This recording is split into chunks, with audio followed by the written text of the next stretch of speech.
Welcome back, everyone, to another explainer from Forge College. Now, if you were with us for our last session, you know we wrapped up a really deep dive into bundler integration patterns and trade-offs, looking at exactly how user operations get packaged up and shipped.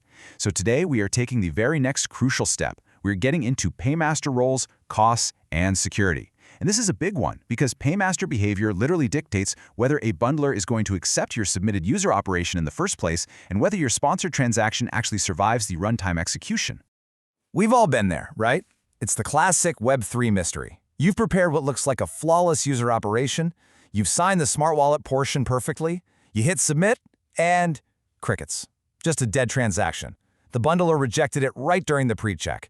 So what gives? Well, today we're putting on our detective hats and stepping into the debugging lab.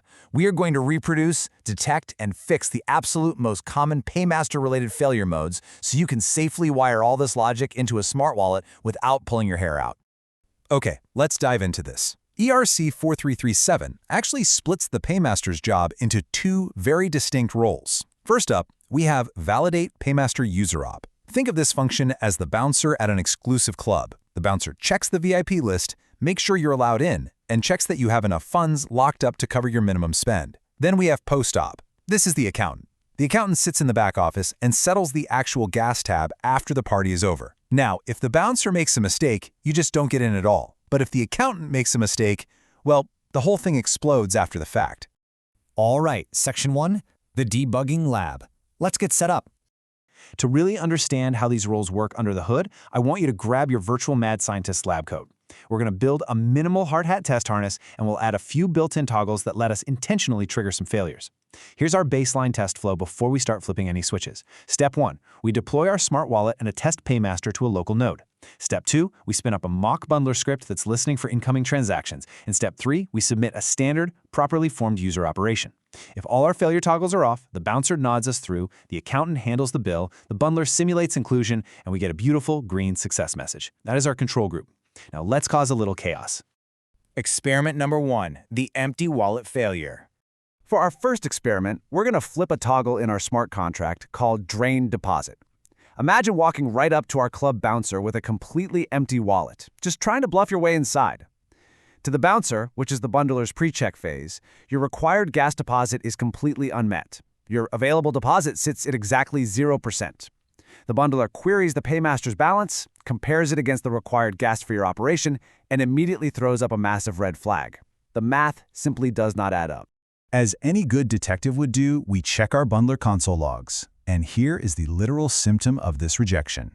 It's a very blunt JSON response, UserOp rejected with the reason insufficient deposit. The bundler caught the mismatch right during the validatePaymasterUserOp simulation. It didn't even bother trying to send this to the blockchain. It just killed the operation right there in the mempool. So, what's the cure? Well, the first fix is pretty obvious. Keep your Paymaster funded.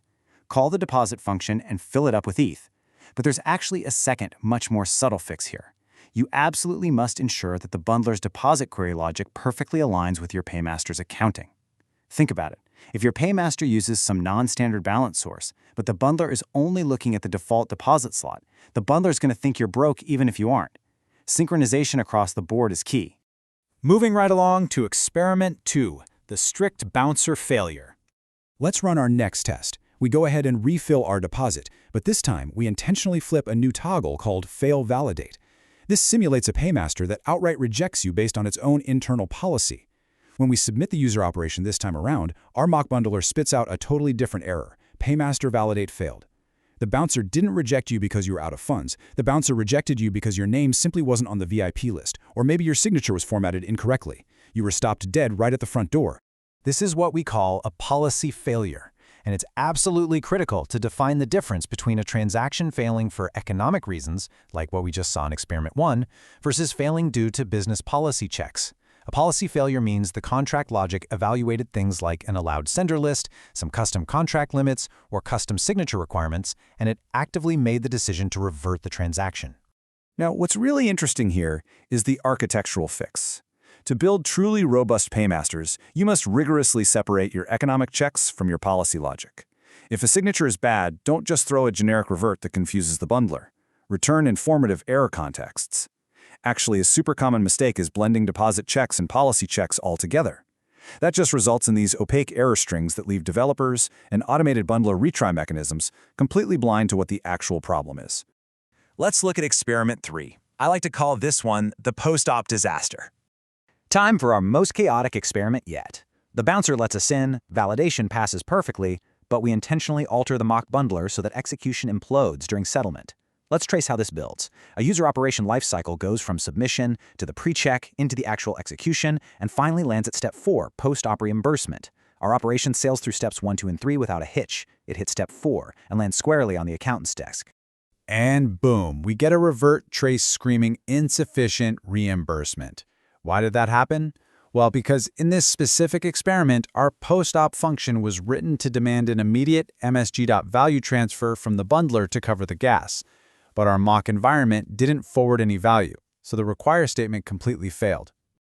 To put it simply, the accountant absolutely freaks out when the bill arrives without the cash attached. The transaction executed just fine on the blockchain. The smart wallet updated its state beautifully.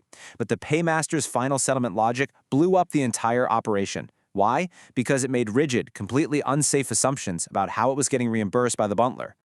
The absolute best fix for this postOp disaster is defensive design. You should never require immediate MSG.value transfers inside your postOp function unless you have absolute 100% certainty the bundler supplies it. And honestly, most just don't by default.